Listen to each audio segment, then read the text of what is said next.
Hello, everyone, and welcome back to World of English. I'm your host, Ina, and I am so happy to have you here with us today. And I'm Ali. Hello, hello. It's great to be back.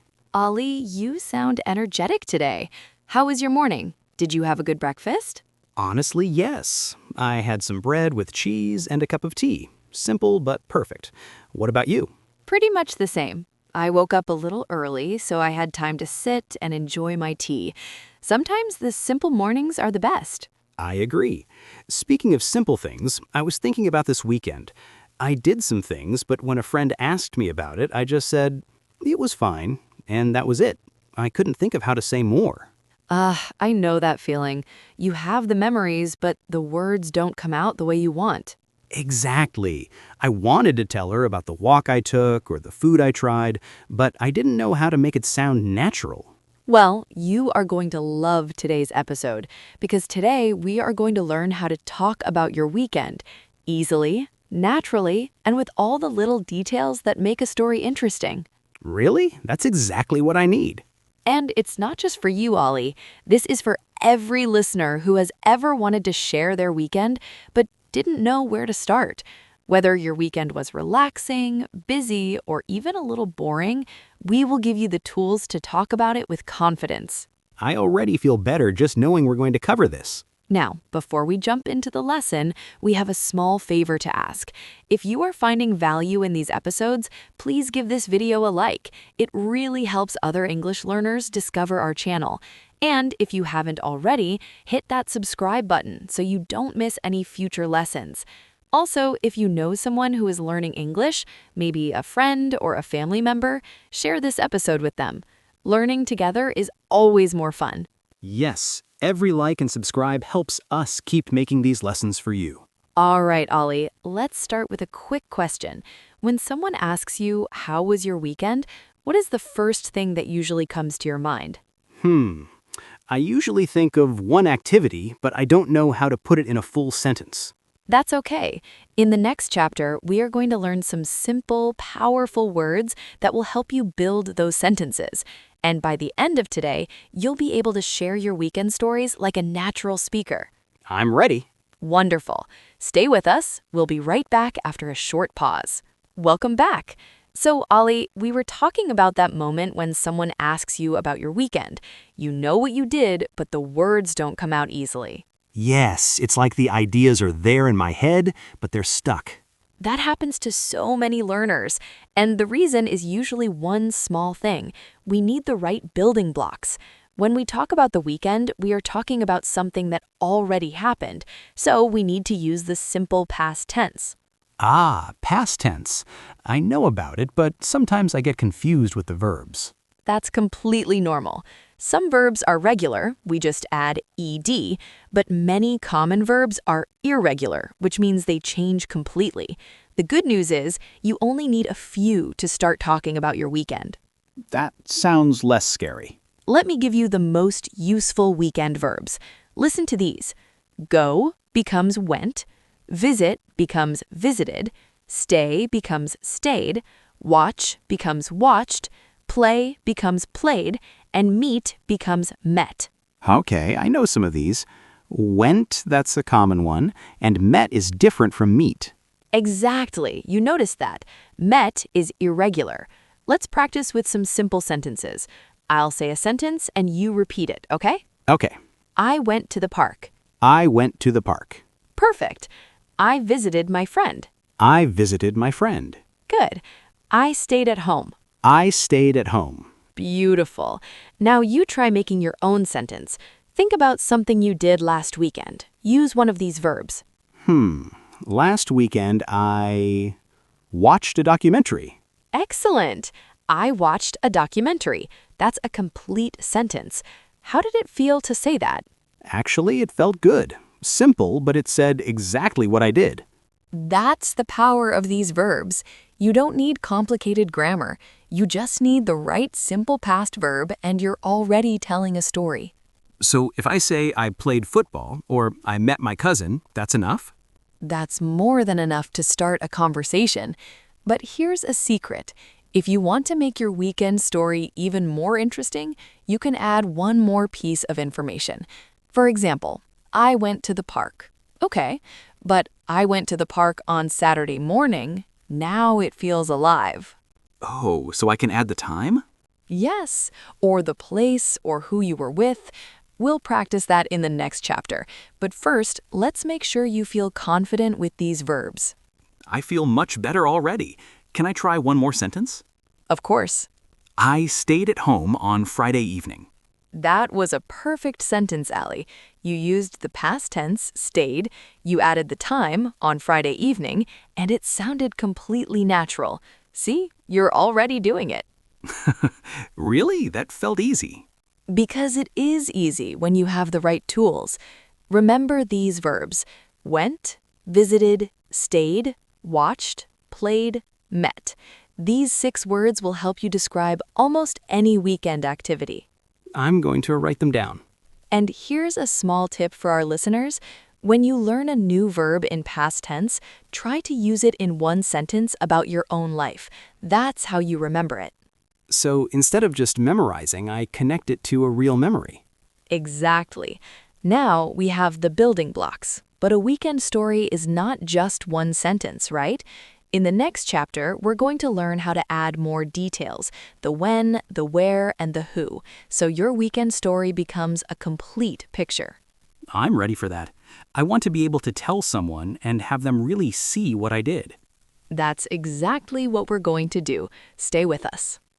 Welcome back. So, Allie, in the last chapter, we learned the building blocks, the simple past verbs that help us talk about what we did. You shared a great sentence. I stayed at home on Friday evening. Yes, that felt good. But I noticed something. When I said that, I wanted to add more. I wanted to say why I stayed home or who I was with. That is exactly where we're going next. A weekend story becomes beautiful when you add details. Think of it like this. The verb is the heart of the sentence, but the details, the when, where, who, and what, they are the color. I like that. So how do I add them? Let's start with when. We use words like on Friday, on Saturday morning, in the afternoon, in the evening. For example, I met my friend on Sunday afternoon. On Sunday afternoon. Okay, that's clear. Now, where? This is the place. At the park, at home, at the cafe, at my cousin's house. So, I met my friend at the cafe on Sunday afternoon. Okay, so I put the place and the time together. That makes a bigger sentence. Exactly. Then we add who, the people, with my family, with my cousin, with some friends. So, I met my friend with her brother at the cafe on Sunday afternoon. Now the sentence is getting longer, but it's still clear. It is. And here's a secret. You don't always need all the details. You choose the ones that matter. Let's practice. I'll give you a simple sentence and you add one detail. Ready? Ready. I went to the market. I want to add when. I went to the market on Saturday morning. Beautiful. Now add who. I went to the market with my mother on Saturday morning. Perfect. Now you can hear how the story comes alive. Let me give you another one. I played football. I'll add where first. I played football at the park. Good. Now add when. I played football at the park on Sunday. Excellent. Now you have a full, natural sentence. How does that feel compared to just saying, I played football? It feels richer, like I'm actually telling a story, not just giving an answer. Exactly. And this is how native speakers talk. We don't just say what we did, we give a little picture. Can I try making one from my real weekend? Please do. Last weekend, I visited my aunt with my family on Saturday afternoon. Ali, that was a perfect sentence. You used visited in past tense. You added who, with my family. You added when, on Saturday afternoon. That's a complete natural weekend story in one sentence. Really? It came out so easily this time. Because you have the structure now. Let's look at what we did. We have the verb in past tense, with plus person, on plus day or time. When you put these together, you can describe almost any weekend activity. That's really simple when you explain it like that. Now, here's a useful tip. When you want to ask someone about their weekend, you can use the same words in question form. For example, where did you go? Who did you meet? When did you do that? So the questions use the same details? Where, who, when? Exactly. And the answer uses the same structure. Let's practice a short conversation. I'll ask you about your weekend, and you answer with details. Ali, how was your weekend? What did you do? I watched the documentary on Friday evening. Nice. Who did you watch it with? I watched it with my brother. And where did you watch it? We watched it at home. See what just happened? You had a natural conversation about your weekend, and every answer was clear and complete. And I didn't feel stuck at all. The questions helped me know what to say. That's the beauty of it. When someone asks you who, you answer with. When they ask where, you answer with at. When they ask when, you answer with on. The conversation flows naturally. That makes so much sense. So I just listen to the question word and I know what detail to give. Exactly. Now, in the next chapter, we're going to practice listening to full weekend stories. I'll tell you about my weekend, and you'll listen for the details. Then you'll have a chance to tell your own story using everything we've learned. I'm excited for that. I feel like I actually have something to say now. You do, and our listeners do too. Stay with us. Next, we'll put it all together with listening practice. Welcome back. So far, we have learned the building blocks, the simple past verbs, and we learned how to add details like when, where, and who. Now it's time to put everything together. I'm ready. This is the part I was waiting for, hearing a real story and trying to understand all the details. Exactly. Listening practice is so important because when you hear English in a natural way, your brain starts to recognize the patterns. So today, I'm going to tell you about my weekend. I want you to listen carefully. Okay, should I take notes? You can if you want, but the most important thing is to listen for the details. After I finish, I'll ask you a few simple questions. Got it. I'm listening. Here we go. Last weekend was quiet but lovely. On Friday evening, I stayed at home and cooked dinner with my sister. We made a simple vegetable soup. It was relaxing. On Saturday morning, I went to the library. I stayed there for about 2 hours and read a book. In the afternoon, I visited my aunt. She lives about 20 minutes from my home. We had tea together and talked for a long time. On Sunday, I went for a walk in the park near my house. The weather was nice, so I stayed outside for an hour. In the evening, I called my parents, and we talked on the phone. So overall, my weekend was quiet, but I really enjoyed it. That sounded so natural. I understood most of it. Good. Let me ask you a few simple questions to check your listening. First question, what did I do on Friday evening? You said you stayed at home and cooked dinner with your sister. Perfect. You caught that. Second question, where did I go on Saturday morning? You went to the library. Exactly. And who did I visit on Saturday afternoon? You visited your aunt, and you had tea together. Beautiful. You remembered all the details. Last question, what did I do on Sunday? You went for a walk in the park near your house. That's correct. You listened so well. See how easy it is to understand when you know what to listen for? You listened for the verbs and the details, when, where, and who. Yes, I was listening for on Friday, on Saturday, on Sunday, and I listened for the verbs like stayed, went, visited. That helped me follow the story. That is a great strategy. When you listen to someone talk about their weekend, focus on the time words and the past verbs. Those are the anchors of the story. Okay, now I want to try. Can I tell you about my weekend using the same structure? I would love that. Go ahead, Ollie. Tell me about your weekend. Okay, let me think. On Friday, I stayed at home. I watched a documentary with my brother. It was about nature. I really liked it. On Saturday morning, I went to the market with my mother. We bought some fruit and vegetables. It was busy but nice. On Sunday, I met my friend at a cafe. We talked for about an hour. In the evening, I played football with some neighbors at the park.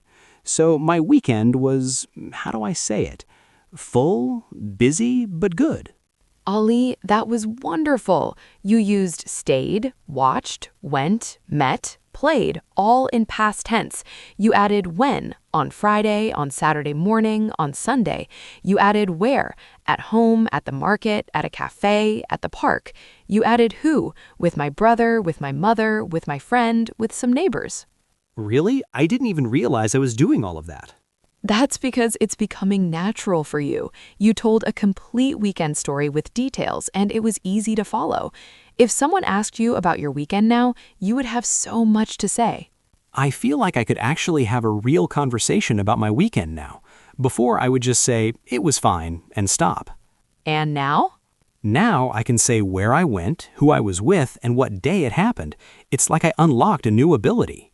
That is exactly what learning a language feels like. One small skill opens the door to so many conversations.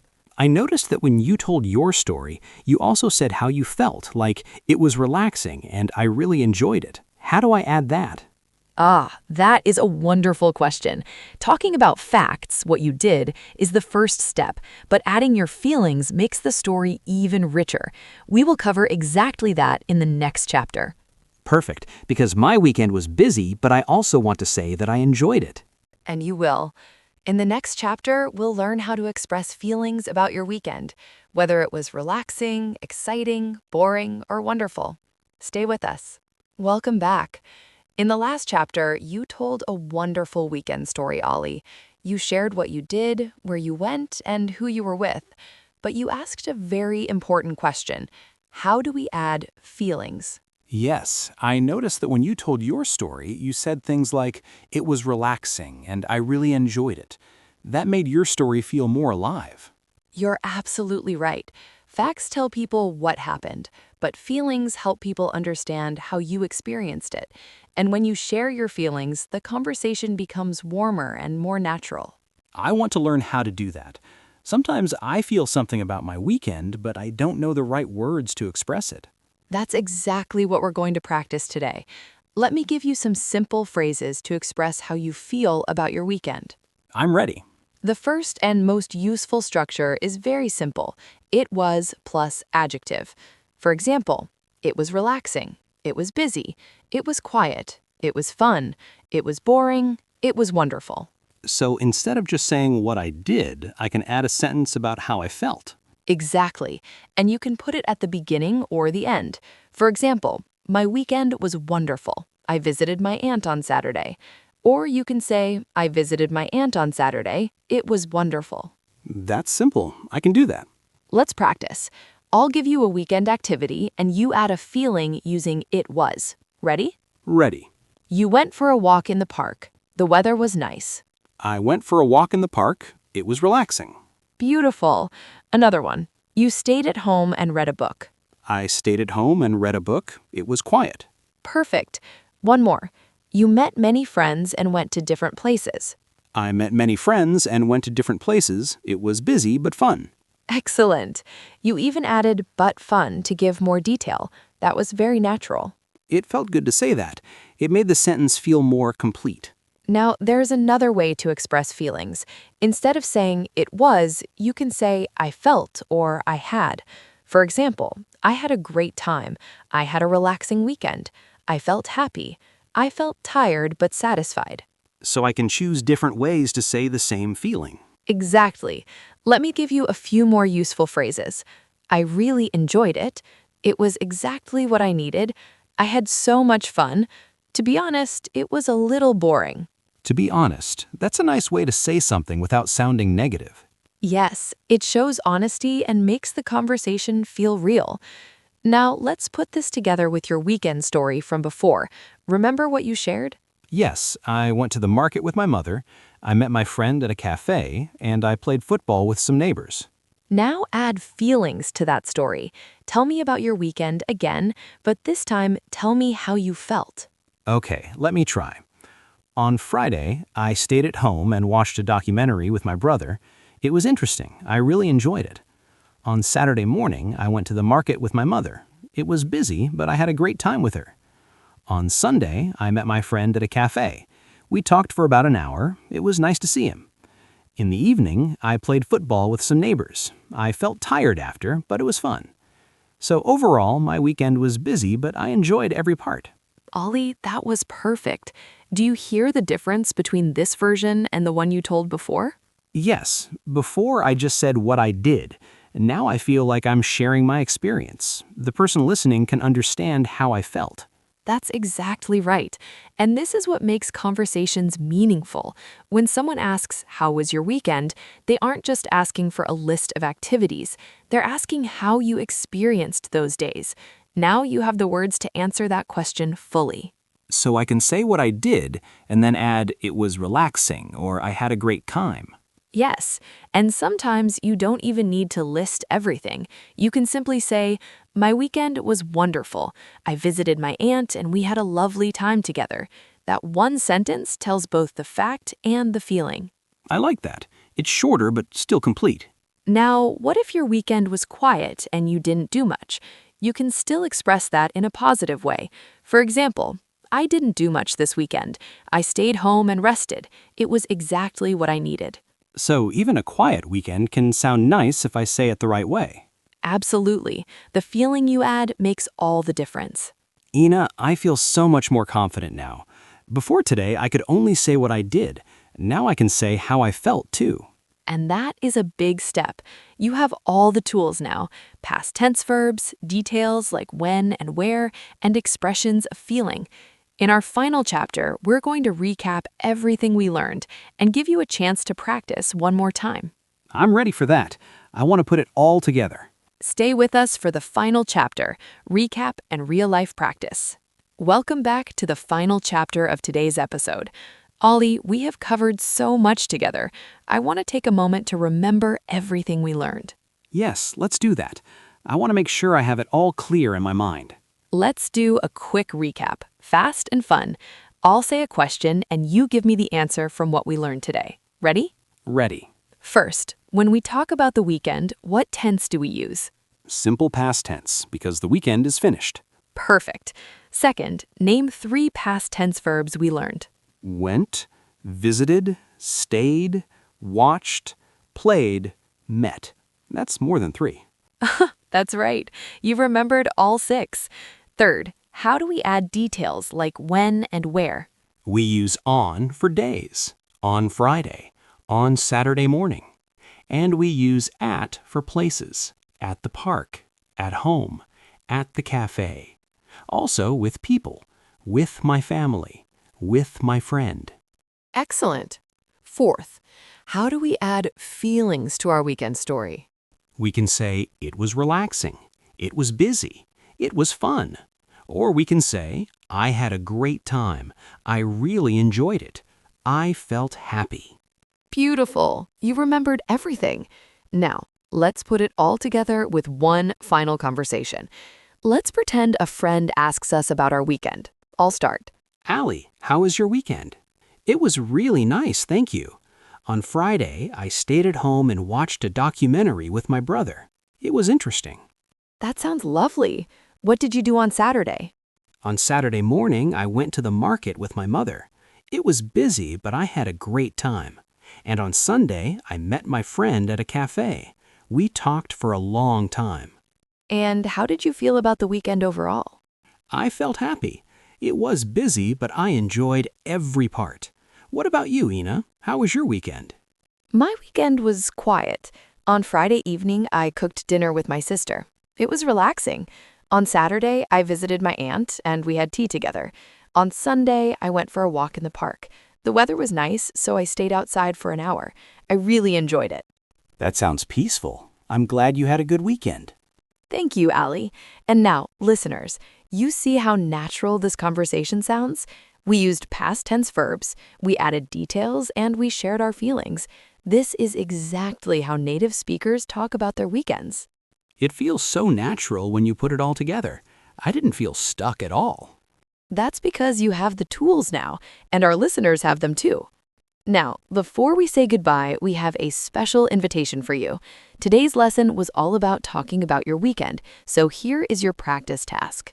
Yes, we want to hear from you. In the comments below, we want you to tell us about your weekend. Use what you learned today. Tell us, what did you do? When did you do it? Who were you with? And how did you feel? Even 1 or 2 sentences is great. For example, on Saturday, I visited my cousin. It was wonderful. Exactly. We will read your comments, and it's a wonderful way to practice. Writing your answer helps you remember, and reading other people's answers helps you learn new words and ideas. So please take 1 minute and share your weekend with us. We would love to hear from you. And if you enjoyed this episode and found it helpful, please give this video a like. It helps other English learners find our channel. And if you haven't subscribed yet, click the subscribe button now so you don't miss our future lessons. Also, if you have a friend or family member who is learning English, share this episode with them. Learning together is more fun, and you can practice together. That's a great point, Allie. Learning a language is better when you have someone to practice with. Allie, I want to say something. Before today, talking about my weekend was difficult for me. Now I feel like I can have a real conversation. Thank you for this lesson. You did all the work, Allie. You listened, you practiced, and you improved. I'm proud of you. And to all our listeners, you improved too. Every time you practice, you get better. That's the truth. Remember, language learning is a journey. Every small step brings you closer to your goal. Today, you took a big step. You learned how to talk about your weekend with confidence. So until next time, Keep practicing, keep speaking, and keep learning. this is Allie, And this is Ina. and we'll see you in the next episode of World of English. Take care.